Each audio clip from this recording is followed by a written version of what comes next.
Hi, my name's Chuck at Inline Tube, and today we're going to show you how to install this 1968 to 1972 GM front disc brake conversion kit.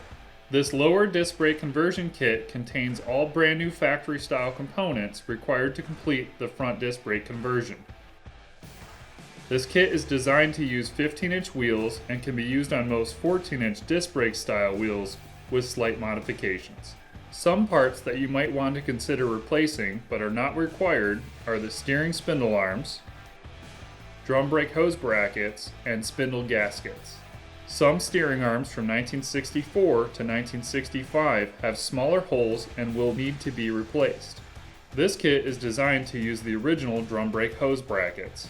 Please use the written instructions to assist with the disassembly of your original brake system. Now we will begin the assembly process. Start by bending the two tabs located at the top of the backing plate with a pair of pliers. Next, position the caliper bracket onto the disc brake spindle. Now slide the backing plate down the center of the spindle, secure the backing plate and caliper bracket to the spindle using a spindle bolt and two steering arm bolts.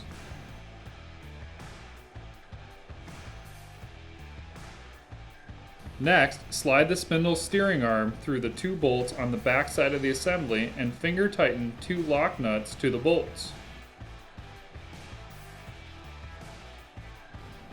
With a 24mm wrench, tighten the spindle bolt and then bend the tabs inward using a screwdriver and a mallet.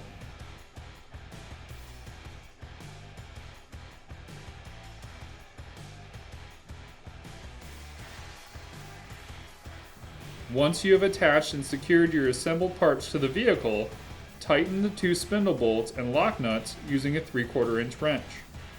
For this next part, we will show you how to properly grease your wheel bearings. Start by putting a fair amount of high temp disc brake wheel bearing grease in your hand. Next, take the larger wheel bearing and begin to roll it through the grease. As you roll it, you will notice it'll start to push out from the sides. Run your finger around the sides to remove any excess amounts of grease.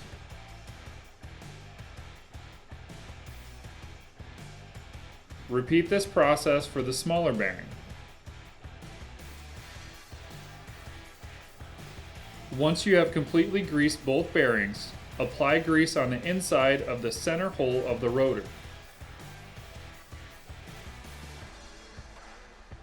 Now take the larger inner bearing and insert it into the back of the rotor, followed by the bearing seal.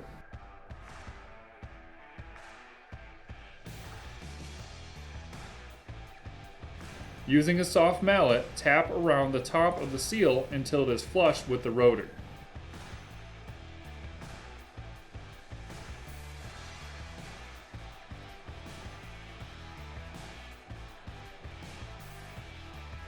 Next, flip over the rotor and apply grease on the inside.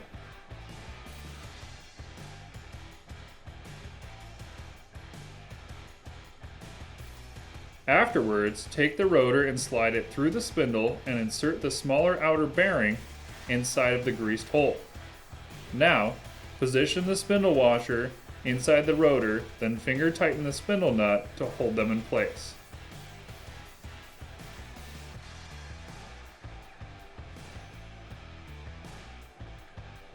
Using a 1 1/16 inch wrench, tighten the spindle nut.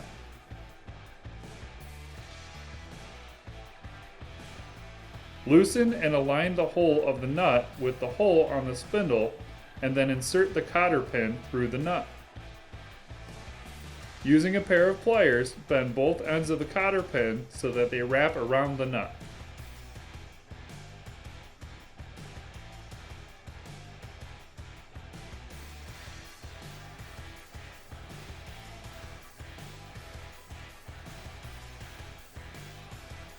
Attach the dust cover over the center of the rotor and tap it in using a soft mallet.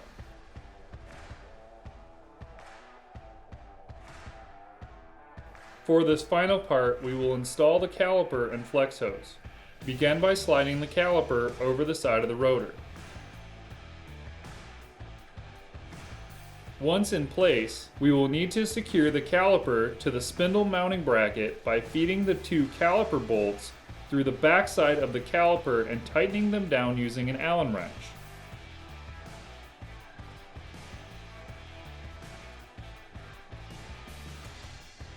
We will now install the flex hose. Take one banjo bolt and sandwich the brake flex hose between the two copper crush washers. Next, attach the banjo bolt in the back of the caliper and finger tighten it into place. Finally, finish tightening the bolt using a 5/8 inch wrench and you have completed your disc brake conversion.